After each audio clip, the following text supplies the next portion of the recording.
우리 오늘 하나님이 주시는 말씀, 우리 베드로후서 1장 19절에서 21절까지 말씀입니다. 베드로후서 1장 19절에서 21절까지 말씀입니다.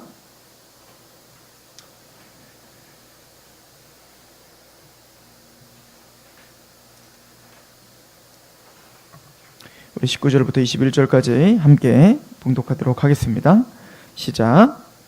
또 우리에게는 더 확실한 예언이 있어 어두운 데를 비추는 등불과 같으니 날이 새어 샛별이 너희 마음에 떠오르기까지 너희가 이것을 주의하는 것이 옳으니라. 먼저 알 것은 성경의 모든 예언은 사사로이 풀 것이 아니니 예언은 언제든지 사람의 뜻으로 낸 것이 아니요 오직 성령의 감동하심을 받은 사람들이 하나님께 받아 말한 것임이라. 아멘.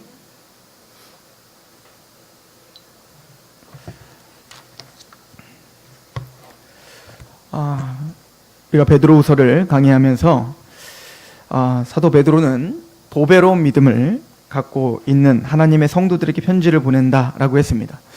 여러분들, 보배로운 믿음이 뭐죠? 우리를 구원시킨 그 능력의 믿음이 뭐죠?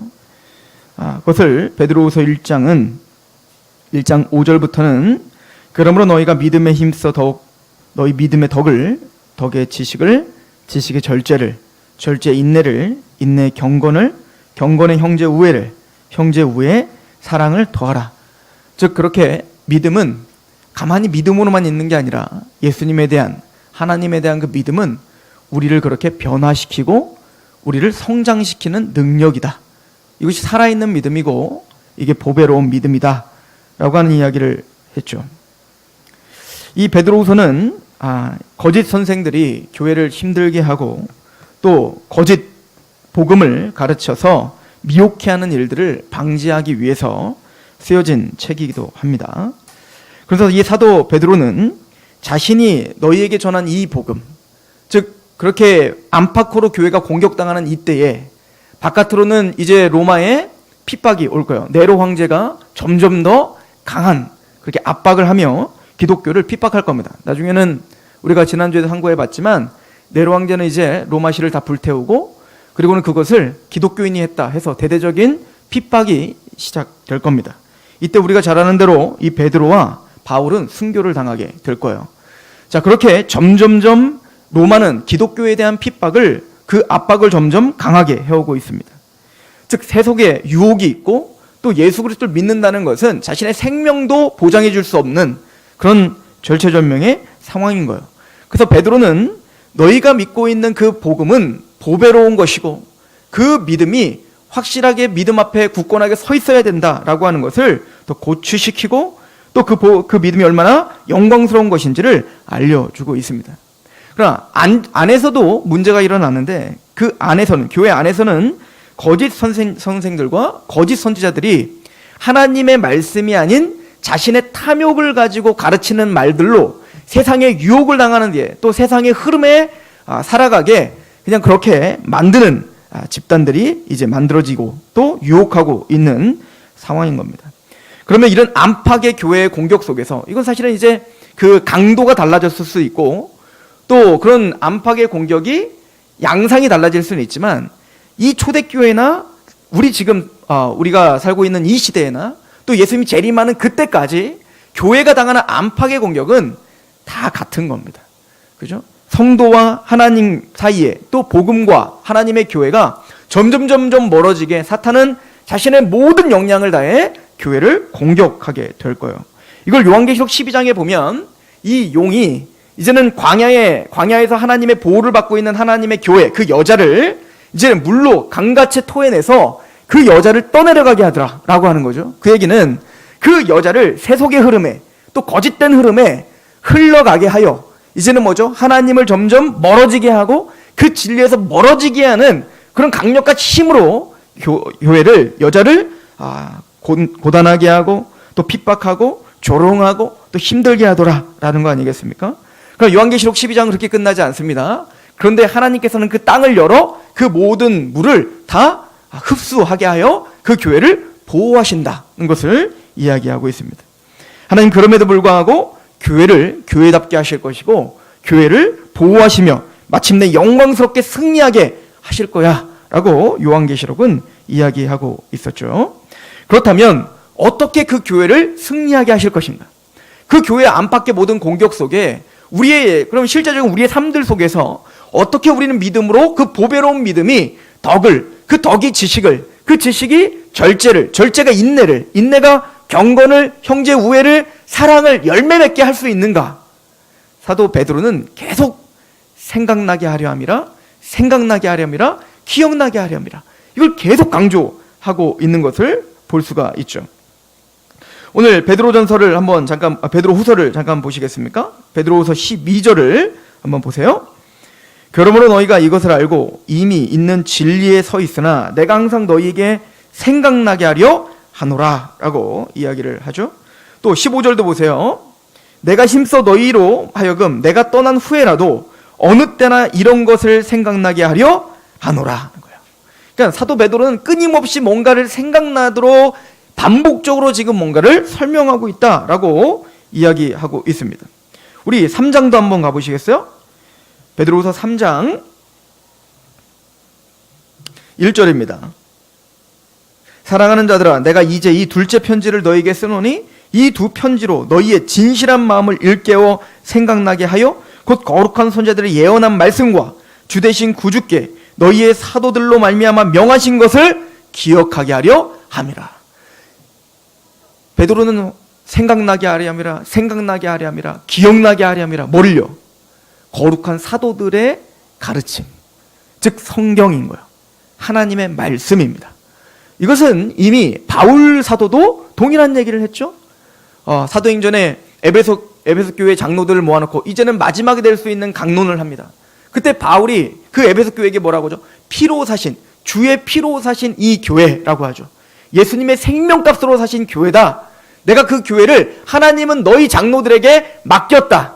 그러니까 너희는 목숨을 걸고 이제는 이 양떼를 유린하기 위해서 이제는 사탄이 가진 수단과 방법을 가리지 않고 너희들에게 와 거짓된 것을 가르치게 될 텐데 내가 너희를, 이 교회를 하나님의 은혜의 말씀과 주님께 의탁하노라, 부탁하노라 라고 말한다고요.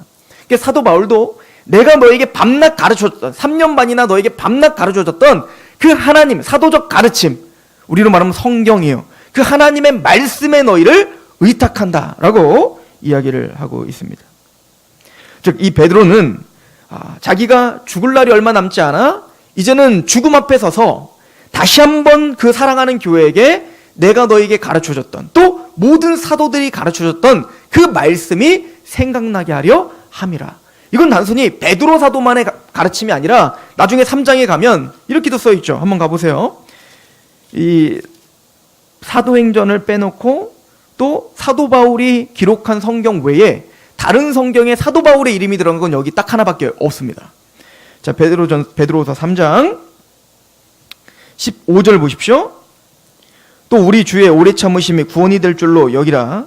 우리가 사랑하는 형제 바울도 그 받은 지혜대로 너희에게 이같이 썼고 또 그 모든 편지에도 이런 일에 관하여 말하였으되 그 중에 알기 어려운 것이 더러 있으니 무식한 자들과 굳세지 못한 자들이 다른 성경과 같이 그것도 억지로 풀다가 스스로 멸망에 이르느니라.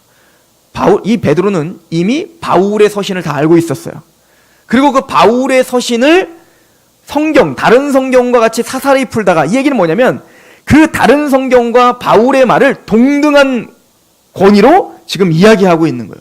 그러니까 베드로 사도는 그 사도들이 가르쳐준 것에는 12사도뿐만 아니라 바울 사도까지 포함된 그 사도들의 가르침, 우리로 말하면 신약 성경이죠. 그 신약 성경, 그 편지들을 통해 너희들은 끊임없이 기억나게 하고 생각나게 하려 함이라. 교회 안팎의 문제는 여전히 있습니다. 우리 신앙에 닥쳐오는 여러 가지 문제들은 항상 있어왔고 항상 있을 겁니다. 그렇다면 우리가 보배로운 믿음으로 그것을 승리하고 또 그 보배로운 믿음으로 그것을 넉넉히 이길 수 있는 방법이 베드로 사도는 사도들의 가르침이다, 하나님의 말씀이다 라고 우리에게 이야기해주고 있는 거예요. 어느 정도로 이 말씀을 사도 바울이 굉장히 중요하게 여기고 있냐면 사도 바울이 그 얘기를 하죠. 내가 지금 너희에게 전하는 그 말은 교묘히 만든 이야기가 아니야. 내가 너에게 전한 말은 교묘히 만든 이야기가 아니라 나는 친히 예수 그리스도를 직접 받고 그 예수님의 십자가 사건, 부활 사건, 변화산상에서 하늘에서 이는 내 사랑하는 아들이요 또 내가 기뻐하는 자라라고 하는 실제적인 음성도 직접 들었단 말이야. 그리고는 내가 이걸 교묘히 만든 것이 아니야 라고 하는 것을 베드로는 십자가에 거꾸로 못 박히며 자신의 생명을 내어 던지며 이것이 참된 말이라고, 이것이 생명의 말씀이라고 자신의 생명과 맞바꿨단 말입니다. 사도 베드로만? 아니요. 모든 제자들이 다 순교자의 길을 걸었죠. 사도들만? 아니요. 그 예수님의 사건을 직접 보았던 초대교회들이 다 순교자로 그렇게 자신의 생명을 내어 던졌죠. 즉 예수 그리스도의 피로 말미암아 예수님의 생명으로 우리는 이 복음을 듣고 있는 거예요. 더 나아가서 그 예수님의 십자가를 이해하고 있었던, 그래서 예수님이 걸었던 그 십자가의 길을 걸었던 사도들과 그 수많은 순교자들의 피에 우리는 혜택을 본 겁니다. 그리고 우리는 오늘 이 말씀을 우리는 너무 편하게 앉아서 읽고 있는 거예요. 그러나 이 베드로의 이 심정은 변함이 없습니다. 내 목숨값보다 더 비싼, 더 존귀하고 영광스러운 이 말씀에 너희를 부탁한다. 이 말씀이 너희에게 계속 생각나게 하려 함이라. 이것이 베드로와 바울과 모든 사도들이 우리에게 말씀한 거죠. 그래서 베드로후서 1장 16절은 이렇게 말하고 있었죠. 우리가 주 예수 그리스도의 능력과 강림하심을 너에게 알게 한 것이 교묘히 만든 이야기를 따른 것이 아니오. 우리는 그의 크신 위엄을 본 자라. 지극히 큰 영광 중에서 이러한 소리가 그에게 나기를 이는 내 사랑하는 아들이요 내 기뻐하는 자라 하실 때에 그가 하나님 아버지께 존귀와 영광을 받으셨느니라. 이 소리는 우리가 그와 함께 거룩한 산에 있을 때, 변화산이죠, 하늘에서 난 것들을 들은 것이다. 이게 얼마나 확실한 것인가. 나는 너에게 전한 것을 공유히 만드는 얘기가 아니라 직접 내 눈으로 봤고 직접 만졌고 직접 경험한 것을 내 목숨을 걸고 선포하고 있노라 는 거예요. 근데 베드로는 자신의 그 경험, 사도적 경험, 너무 중요한 거 아니에요? 이것만큼 중요한 게 어디 있습니까? 우리가 만약에 사도 베드로라면 맨날 이거 자랑하며 다니지 않겠어요? 근데 베드로는요, 그게 나의 믿음을 확실하게 해주는 게 아니다 라고 말하고 있습니다. 그럼 베드로가 진짜 그의 믿음을 확실하게 해주는 게 뭘까요? 이렇게 말합니다. 19절, 또 우리에게는 더 확실한 예언이 있다. 내가 그런 경험들을 했지만 그거보다 더 확실한 예언이 있다. 그 예언이 뭡니까? 20절, 먼저 할 것은 성경의 모든 예언은 사사를 풀 것이 아니야. 여기서 말하는 성경은 구약 성경이겠죠. 베드로는 하나님의 성경을 가지고 믿었던 겁니다. 자신의 경험과 자신의 체험과 그 모든 것들이 성경적이라는 거예요. 그 모든 것들을 지배하고 그 모든 것들이 반석이 되는 것은 하나님의 말씀이다 라고 베드로 사도조차 이야기를 한다고요. 초대교회에 이제는 교회를 혼란케 하는 일들이 있었습니다. 초대교회니까 얼마나 은사들이 다양했겠어요? 얼마나 강력한 하나님의 능력이 나타났겠습니까? 그 대표적인 교회가 바로 고린도 교회였죠. 그 고린도 교회는 방언과 방언 통변과 예언과 또 여러 가지 하나님의 능력들이 행해졌을 것입니다. 그런데 그곳에 질서가 없어지기 시작했습니다. 이제는 공 예배에서도 서로 질서 없이 자신의 은사로 자신을 자랑하고 자신을 높이는 일들이 시작된 겁니다. 그리고는 나는 뭘 봤네, 나는 뭘 경험했네, 나는 뭘 했네, 너는 했냐 안 했냐 이러고 높고 낮음을 잡고 따지기 시작했습니다. 사도 바울이 너무 화가 났어요. 사도 바울이 그래서 경고하고 야단을 치는 편지를 2개나 보내죠. 그게 바로 고린도전서, 고린도후서 아니겠어요? 그러니까 고린도후서 12장에 사도 바울은 이렇게 이야기를 해요. 한번 가볼까요? 고린도후서 15장 12장 무익하나마 내가 부득불 자랑한다. 주의 환상과 계시를 말하리라. 무슨 얘기죠? 무익하나마, 이게 전혀 나에게 유익이 되지 않는다. 내가 지금 너에게 이런 얘기를 하는 게 전혀 교회적으로나 개인적으로나 전혀 유익하지 않다. 그런데 내가 부득불 내가 자랑한다. 뭘? 내가 본 환상, 내가 본 계시를 내가 너에게 자랑할게. 그리고는 그걸 겸손하게 제3자의 경험인 것처럼 얘기를 하죠. 2절, 고린도후서 12장 2절, 내가 그리스도 안에 있는 한 사람을 아노니 그는 14년 전에 셋째 하늘에 이끌려간 자라. 그가 몸 안에 있었는지 몸 밖에 있었는지 나는 모르거니와 하나님은 아시느니라. 내가 이런 사람을 아노니 그가 몸 안에 있었는지 몸 밖에 있었는지 나도 모르거니와 하나님은 아시느니라. 그가 낙원으로 이끌려가서 말로 표현할 수 없는 말을 들었으니 사람이 가히 이르지 못할 말이로다. 내가 이런 사람을 위하여 자랑하겠으나 나를 위하여는 약한 것들 외에 자랑하지 아니하리니 내가 만일 자랑하고자 하여도 어리석은 자가 되지 아니할 것은 내가 참말을 말함이라. 그러나 누가 나를 보는 바와 내가 듣는 바에 지나치게 생각할까 두려워요 그만두노라. 사도 바울은요 천국을 보고 왔어요.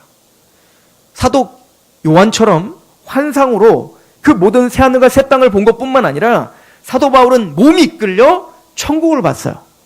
직접 경험했다고요. 근데 사도 바울은 이것을 한 번도 자랑하거나 이것을 이야기한 적이 없었던 겁니다.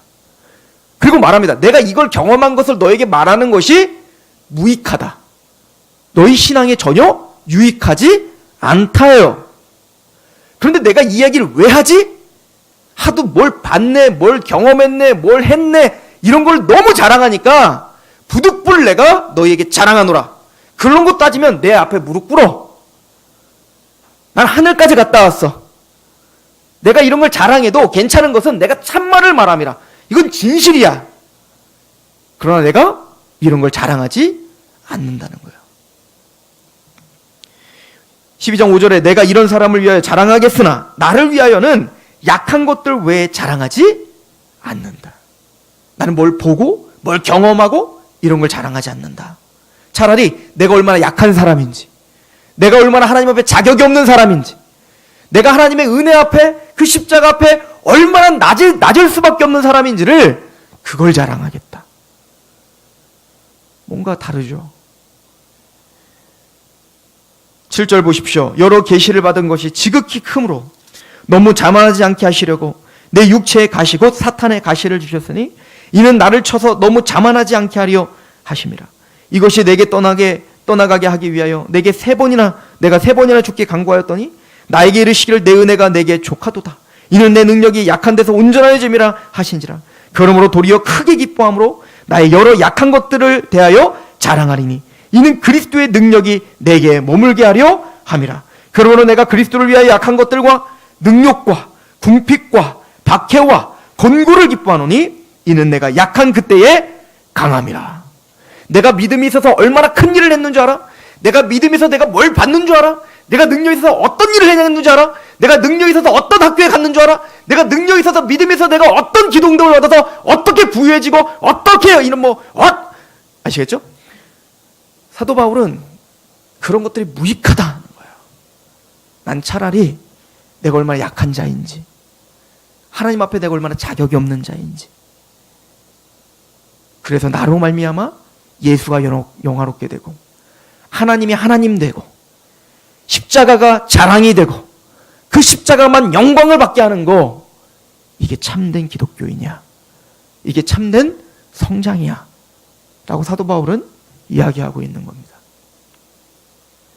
베드로도 마찬가지인 거예요. 나는 많은 것들을 경험했다.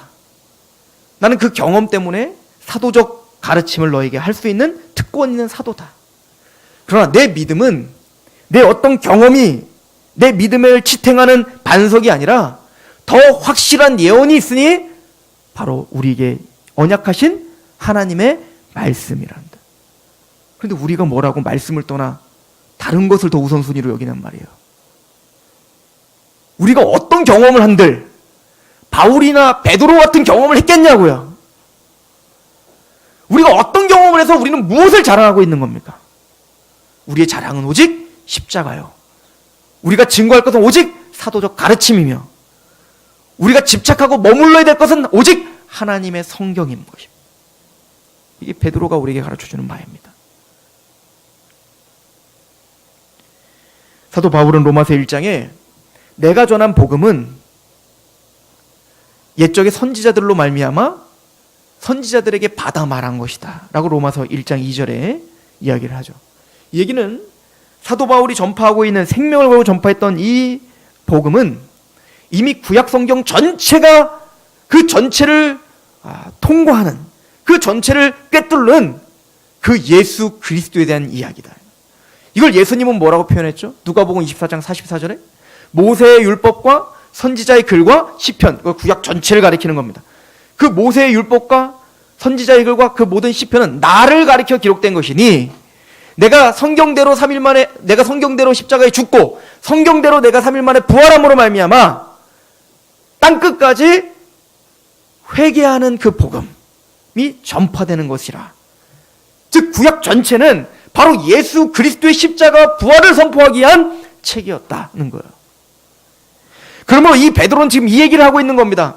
내가 경험했던 예수, 내가 경험한 십자가, 내가 경험한 부활, 또 하늘에서 하나님이 이는 내 사랑하는 아들이야, 이는 그리스도야, 내가 기뻐하는 자야 라고 하는 그 말씀을 경험한 것은 그 경험이 중요한 게 아니라 이것은 이미 구약 성경 창세기부터 말라기까지 꿰뚫은 그 예수, 그 그리스도, 바로 그분의 성취임을 내가 확신하기에 나는 목숨을 걸고 이 말씀을 전파할 수밖에 없었다. 내가 전한 이 복음은 구약 성경과 전혀 다른 얘기를 하는 게 아니라 바로 우리가 믿고 있는 그 성경의 이야기의 성취요, 완성이요, 그 성경의 핵심이야 라고 사도 베드로는 이야기하고 있는 거죠. 그리고는 이렇게 말합니다. 베드로서 1장, 오늘 본문을 다시 한번 보십시오. 19절. 또 우리에게 더 확실한 예언이 있어 어두운 데 비추는 등불과 같다라고 말합니다. 이 예언, 확실한 예언, 이 하나님의 말씀은 어두운 데 비추는 등불과 같아요. 이거를 시편에도 말을 하죠. 하나님의 율법은 발등상에 등불이 된다, 이렇게 말해요. 여러분들, 발등상의 등불이 뭐죠? 서치라이트를 비춰야 앞에까지 보이는데 발등상의 등불은 한 발자국 한 걸음밖에 안 보여줘요. 답답하죠. 이게 우리 구원받은 사람의 삶인 거예요. 우린 기도할 때 이렇게 기도하죠. 하나님, 내 평생의 모든 맵을 다 보여주세요. 그래야 내가 거기에 뭐가 있는지, 함정이 있는지, 어땠는지 다 알고 샥샥샥 피해갈 수 있죠. 그리고 내가 당황스럽지 않게 나에게 미래를 알려주십시오 라고 우리는 기도를 할 겁니다. 하나님 그렇게 하시지 않겠다는 거예요. 그러지 말고 네 한 발자국을 내가 인도할게, 하나님의 말씀으로. 우리는 그렇게 하는 겁니다. 왜 그럴까요? 한 발자국 한 발자국 하나님의 말씀을 의지하며 걸으라는 것이에요. 즉 하나님의 말씀은 우리의 등불이 되어주시는 겁니다. 그 어두움을 밝혀 하나님을 알게 하시고, 또 예수 그리스도의 사랑을 알게 하고, 또 우리의 삶의 그 이유를 알게 하고, 또 그 고난의 이유를 뒤를 돌아봐 그 말씀의 그 시각으로 우리의 인생을 돌아보니 이것이 하나님의 얼마나 지혜가 나를 인도하고 있었고 그 섭리가 인도했는지 그 말씀의 원리가 하나님을 찬양하게 하시죠. 즉 이 더 확실한 예언은 어두움을 비추는 등불과 같습니다. 흑암에 감추어졌던 우리, 이 세상 신이 믿지 아니하는 자들의 마음을 혼미하게 하고 있어서 우린 십자가의 복음을 잘 이해하지 못했습니다. 우리는 하나님을 이해하지 못하고 이기적인 욕망에 총명이 어두워지고 무지함으로, 마음이 굳어짐으로 자기가 원하는 대로, 이기적인 마음대로, 욕심대로 행했던 우리는 그런 죄인들이었습니다. 그런데 주께서 우리의 마음 문을 여셨고 주님께서 이 복음의 말씀의 빛을 비추어 우리는 예수를 보게 됐습니다. 또 예수님을 통해서 우리가 하나님을 만나게 됐습니다. 그분이 살아계시다는 거, 그분이 창조주시라는 거, 그분이 구원자시라는 거, 그분이 모든 역사를 주관하시되 알파와 오메가요, 처음과 마지막이라는 것을 우리는 아는 거예요. 착한 일을 시작하신 이가 예수 그리스도 날까지 이루신다는 그 확실한 믿음이 있어요. 뭘 보고? 말씀을 통해서는 우리는 그 원리를 깨닫는 거예요. 그래서 사도 바울은 하나님의 말씀은 우리 구원받은 자들에게 모든 것이라고 이야기합니다. 어떻게 이걸 설명하죠? 우리 디모데후서 잠깐 가보시겠어요? 디모데후서 3장입니다. 디모데후서 3장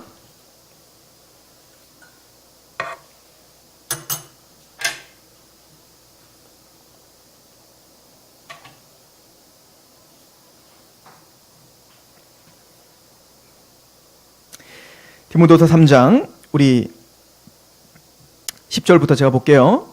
나의 교훈과 행실과 의향과 믿음과 오래 참음과 사랑과 인내와 박해를 받음과 고난과 또한 안디옥과 이고니온과 루스드라에서 당한 일과 어떠한 박해를 받은 것을 내가 과연 보고 알았거니와 주께서 이 모든 가운데 나를 건지셨다. 사도 바울도 수많은 공격과 고난 속에서 살았죠. 근데 그 모든 고난 속에서 사도 바울은 능히 이겼고 하나님은 그를 건지셨습니다.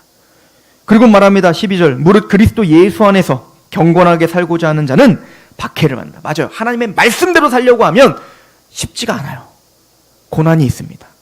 십자가 길을 걸어야 됩니다. 내 맘대로 살 수가 없기 때문에 그렇습니다. 13절, 악한 사람들과 속이는 자들은 더욱 악하여져서 속이기도 하고 속기도 합니다. 이게 세상입니다. 그러나 너는 배우고 확실한 일에 거하라. 너는 내가 누구에게서 배운 것을 안다. 너는 사도들, 베드로에게, 그 바울에게 배운, 그 사도들에게 배운 그 가르침을 계속 기억하고 그 안에 거하라는 거예요. 말씀을 집착하라는 겁니다. 그리고 말하죠. 15절, 또 어려서부터 성경을 알았나니 성경은 능히 너로 하여금 그리스도 예수 안에 있는 믿음으로 말미암아 구원에 이르는 지혜가 있게 하느니라. 성경, 하나님의 말씀을 통해서 우리는 구원받는 거예요. 말씀이 없다면, 그 복음이 없다면 우리는 구원받을 수가 없습니다. 하나님의 언약이 없는데 어떻게 구원받아요? 믿음은 들음에서 나며 들음은 그리스도의 말씀으로 말미암는 건데, 하나님의 말씀은 우리에게 생명을 주는 능력입니다. 생명을 주실 뿐만 아니라 이렇게 말합니다. 16절, 모든 성경은 하나님의 감동으로 된 것으로 교훈과 책망과 바르게 함과 의로 교육하기에 유익하니. 17절 같이 읽어볼까요? 시작. 이는 하나님의 사람으로 온전하게 하며 모든 선한 일을 행할 능력을. 여러분들이 하나님의 백성으로서 살아갈 때 힘들어요. 안팎으로 공격이 있어요. 그런데 그 모든 걸 감당할 수 있는 선한 일, 예배자가 되고 하나님의 뜻대로 살아갈 수 있는 그 모든 능력이 말씀에 있다는 거예요. 그 말씀은 우리에게 구원을 주십니다. 또한 그 말씀을 구원받은 하나님의 백성들에게 책망하고 바르게 하고 의로 교육하고 모든 선한 일을 할 수 있는 능력을 갖추게 합니다. 이걸 바울이 고린도후서에 뭐라고 설명하는 줄 아십니까? 우리가 다 수건을 벗은 얼굴로 거울을 보는 것처럼 주의 영광을 보매. 이게 지금 구약 성경을 보는 이야기를 하고 있는 거거든요. 우리가 다 수건을 벗은 얼굴로 거울을 보는 것처럼 주의 영광을 보매. 우리가 말씀을 볼 때 주님의 영광이 보이는 거예요. 예수님의 영광이 보이는 겁니다. 예수님의 사랑이 보입니다. 예수님의 자비와 긍휼이 보입니다. 그리고 예수님을 통해 하나님이 보입니다. 그와 같은 형상으로 변화하여 영광에서 영광에 이르니 곧 주의 영으로 말미암느니라. 우리는 구약과 신약을 통해서 끊임없이 예수 그리스도를 발견합니다. 십자가를 발견합니다. 하나님의 사랑을 발견합니다. 근데 큰 바의 얼굴을 바라볼 때 내 얼굴이 큰 바의 얼굴처럼 변화되는 그 이야기처럼 우리가 끊임없이 말씀을 통해서 예수님을 발견하는데 뒤를 돌아봤더니 내가 주님의 영광으로 변화되고 있더라는 거예요. 성화는 이렇게 된다는 거예요. 그게 어떻게 되죠? 주의 영으로만, 성령님이 그렇게 역사하시겠다는 거예요. 오늘 보면 디모데전서 3장에도 베드로서에도 보면 모든 성경은 하나님의 감동으로 된 것으로 이렇게 표현되어 있어요. 그래서 우리가 이 성경을 하나님의 영감받았다라고 이야기를 하죠. 그죠? 감동받았다라고 이야기한다고요. 이 영감은 예술하시는 분들이 영감을 받아서 확 하는 그런 영감이 아니에요. 이거는 하나님께서 정말 직접적으로 주시는 영감을 말하는 겁니다. 우리는 두 가지 영감을 믿어요. 첫 번째 영감은 축자 영감이라고 믿어요. 이 축자 영감은 뭐냐면 한 글자, 한 점, 한 획도 하나님이 다 계시해 주신 것이다. 성경의 그 어떤 것도 더하거나 빼면 안 된다. 한자도. 이게 우리가 믿고 있는 거예요. 만전 영감 뭐 이렇게 표현하는데요. 축자 영감이요. 그리고 예수님 말씀하시죠. 율법의 한 획과 한 점도, 그죠? 땅에 떨어지지 않아요. 다 완성되게 될 것입니다. 그 얘기를 하고 있는 거예요. 그러나 이 하나님의 말씀은 그래서 축자 영감인데, 그런데 우리는 이 영감이 받아들여지는 방편은 유기적 영감이라는 말을 써요. 이 얘기는 뭐냐면, 그러니까 예를 들어서 사도 바울이 이 편지를 쓸 때, 이 성경을 쓸 때 갑자기 성령님이 쏙 들어오더니 아무 생각 없이 쓰고 있는 게, 이걸 타이프라이터라고 하는데 기계적 영감이라고 하는데, 그런 기계적 영감이 아니에요.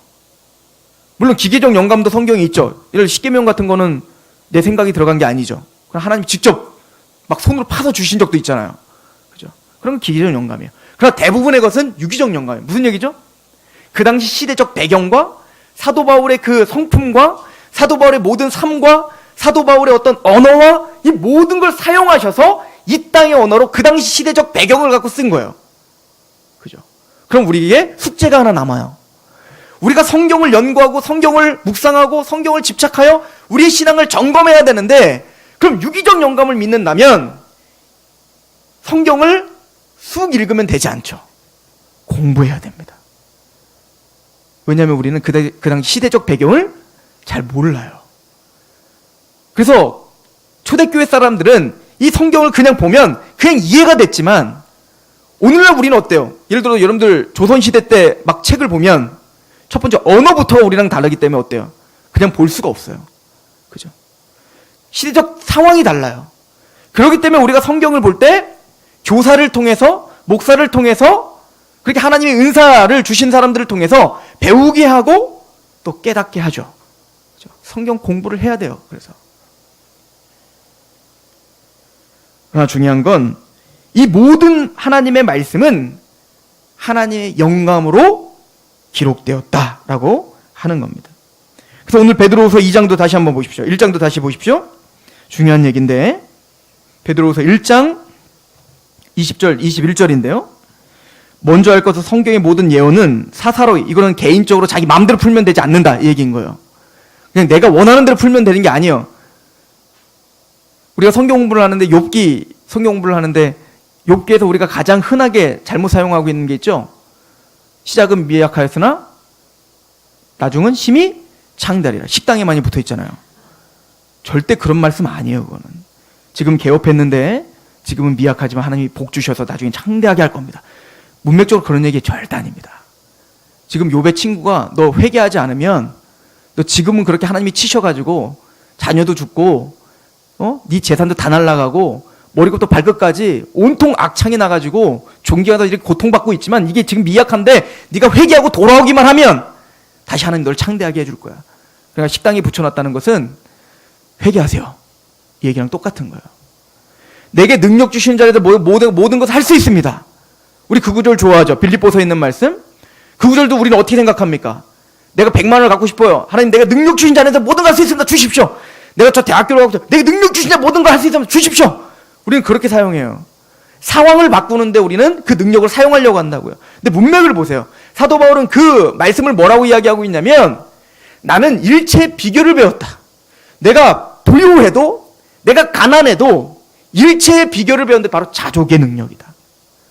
나는 부자여도 교만하지 않고, 내가 가난하여도 비참해하지 않고 하나님께 감사할 수 있는 나의 능력, 심성에 힘이 있다는 거예요. 이게 믿음이라는 겁니다. 어떻게 그게 가능하죠? 내게 능력 주신 자 안에서 내가 모든 걸 할 수 있기 때문입니다. 내가 가난하여도 그곳 가운데 하나님의 섭리를 깨달을 수 있는 능력이 있고, 내가 혹시나 부자가 되더라도, 내가 원하지 않는 그 길을 가더라도, 또 때로는 내가 원하는 것보다 더 많은 걸 주시더라도 겸손하게 하나님만을 바라볼 수 있는 그 마음, 상황에 흔들리는 게 아니라 그 상황을 지배할 수 있는 능력이 나에게 있습니다. 그건 내가 능력이 있는 게 아니라 내게 능력 주시는 자 안에서 모든 것을 할 수 있습니다. 너무 다른 얘기죠. 우리는 성경을 너무 사사로이 풀고 있는 겁니다. 내가 원하는 대로, 내가 보고 싶은 대로 성경을 보는 거예요. 베드로는 우리에게 경고합니다. 하나님의 말씀은 하나님의 감동으로 기록된 것입니다. 그러므로 사사히 풀면 안 된다는 거예요. 함부로 내 멋대로 풀어선 안 된다는 거예요. 왜죠? 21절 보세요. 예언은 언제든지 사람의 뜻으로 낸 것이 아니요 오직 성령의 감동하심을 받은 사람들이 하나님께 받아 말한 것이기 때문에 그럽니다. 이거는 사람의 말이 아니기 때문에 그렇습니다. 우리는 어떤 높은 사람의 이야기를 들었을 때 그것을 변개시키는 것은 대단히 큰 죄가 될 수 있어요. 요즘에 트럼프 대통령과 문재인 대통령과 자꾸 뭐 이렇게 협상을 하고 대화를 나누는데 중간에 자꾸 언론들이 자기 멋대로 그것을 막 얘기를 해요. 일본에서도 그런 얘기를 한 적이 미국이랑 그런 얘기 한 적이 없는데 일본에서는 우리를 이간질시키기 위해서 그러지 말하지도 않은 얘기들을 막 했대요. 그럴 때는 미국과 한국이 어떻게 엄중하게 경고해야죠. 하물며 하나님의 말씀을 하나님이 그런 뜻으로 주시지도 않았는데 그것을 내 맘대로 해석하고 내 맘대로 적용한다면 이것만큼 죄는 없는 겁니다. 그죠? 저에게 하는 얘기네요.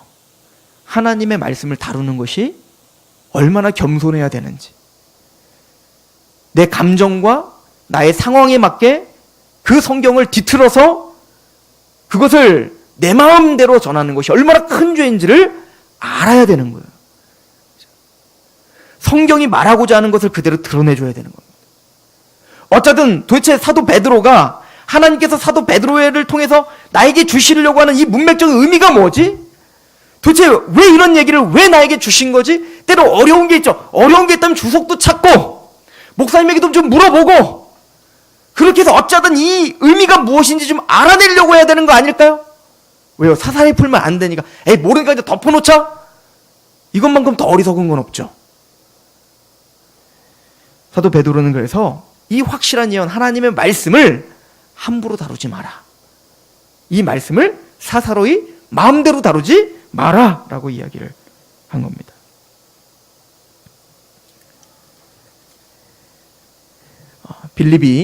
집사 빌립이 이제는 성령의 오순절 성령 강림의 충만함을 받고 이제 예수님이 예언한 대로 너는 예루살렘과 유다와 사마리아 땅끝까지 이르러 내 복음이 땅끝까지 증이될 거야 라고 말씀하신 그 예언대로 사도행전이 정말 예루살렘으로 시작해서 온 유대에 전파되고 사마리아를 넘어 땅끝으로 이어지는 복음 전파를 그리는 책이거든요. 근데 그 사마리아 땅을 제일 먼저 간 게 바로 빌립 집사예요.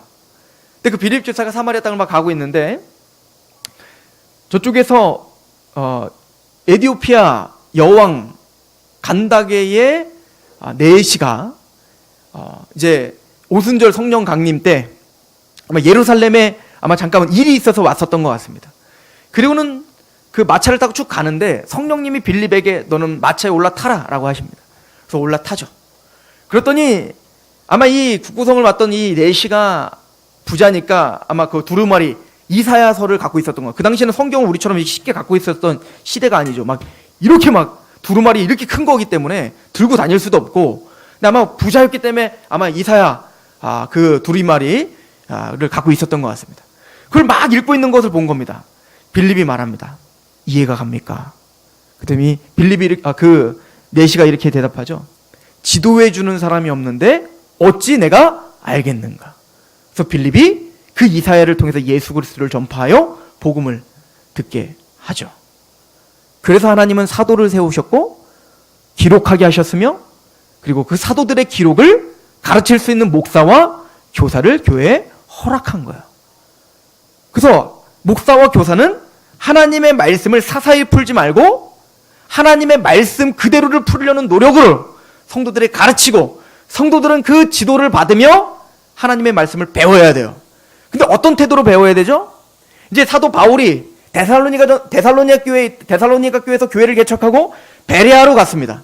근데 베레아 사람들이 바울이 베레아 사람들과 성경 공부를 하고 복음을 전하는데 너무 기쁜 거예요. 그래서 거기 보면 칭찬하는 장면이 나오죠. 뭐라고 칭찬하냐면 베레아 사람들은 데살로니가 있는 사람들보다 더 신사적이어서 하나님의 말씀을 간절한 마음으로 받고, 즉 하나님의 말씀을 가르쳐주면 그 말씀을 간절한 마음으로 받고 성경의 그러함과 날마다 상고하였더라 이렇게 표현하고 있어요. 이걸 현대어 성경은 뭐라고 이야기하고 있냐면 바울과 실라가 전하면 그 말이 정말 사실인가 성경으로 확인해 봤더라. 이게 올바른 신앙인 거예요. 설교를 듣습니다. 성경 공부를 합니다. 그러면 간절한 마음으로 받아야죠. 그리고 두 번째 뭐 해야 돼요? 그 말씀이 정말 그러한가 상고해야 돼. 이게 목사님의 이야기인가 아니면 이거는 사람의 이야기인가 아니면 이게 정말 말씀에서 하는 얘기인가를 확인해야 된다고요. 이게 바울이 칭찬했던 신앙입니다. 우리 교회 또 우리 가정 우리 신앙에는 안팎의 공격이 여전히 있습니다. 예수님 재림할 그날까지 우리는 여전히 흔들릴 수 있고 넘어질 수 있고 감당하지 못할 시험이 올 수도 있습니다. 베드로는 확신합니다. 내가 가르쳐준 그 사도들의 가르침을 생각나게 하려 함이라. 하나님의 말씀은 우리에게 구원을 주실 뿐만 아니라 그 말씀이 우리를 온전하게 하는 능력을 갖추게 하는 능력인 줄 믿습니다. 그래서 우리는 하나님의 말씀을 간절한 마음으로 받되 성경에서 그러한가 날마다 말씀을 사모하고 에스라처럼 내가 하나님의 율법을 연구하고 준행하고 가르치기로 결정했듯 그렇게 말씀의 사람, 다윗이 하나님의 말씀이 꿀송이보다 더 답니다라고 그 말씀에 헐떡였던 것처럼 우린 그렇게 신령한 젖을 사모하는 하나님의 백성인 줄 믿습니다. 그 말씀 위에 서시기 바랍니다. 그 말씀이 능히 이 교회를 든든하게 세워가실 것이고 그 말씀이 여러분들의 가정과 여러분들의 신앙을 든든히 세워갈 것입니다. 기도하겠습니다. 하나님 아버지, 베드로의 이 고백, 또 이 권고의 말씀이 우리의 삶을 인도해가는 능력이 되게 하여 주옵소서. 우리의 신앙 가운데 하나님께서 우리에게 주시는 그 원리와 또 그 사랑이 무엇인지 그 성경을 통해 우리가 날마다 배우게 하시옵소서. 그 말씀을 보지 않으면 그 마음이 불이 붙고 헐떡여 주여 나에게 말씀하시옵소서라는 간절한 마음이 우리에게 있을 수 있도록 주여 우리 마음을 주장하시옵소서. 하나님이 주신 귀한 말씀을 가지고 우리 신앙이 우르나 자로나 치우치지 않도록 도와주옵소서. 예수 그리스도의 이름으로 감사하며 기도합니다. 아멘. 찬양하겠습니다.